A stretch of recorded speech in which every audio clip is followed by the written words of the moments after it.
சொக்கனுக்கு பக்கத்திலே சோடி என்று வந்தவளே நூல் புடவையில் ஒளிஞ்சுக்கிட்டு நினைச்ச தாளம் போடணுமே.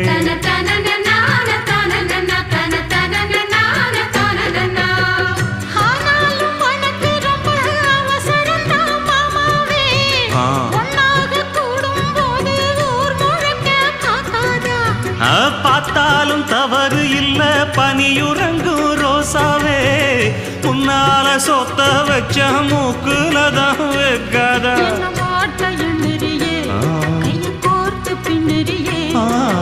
பாட்ட பாடி பல விதமா சேட்ட பண்ணுறியே.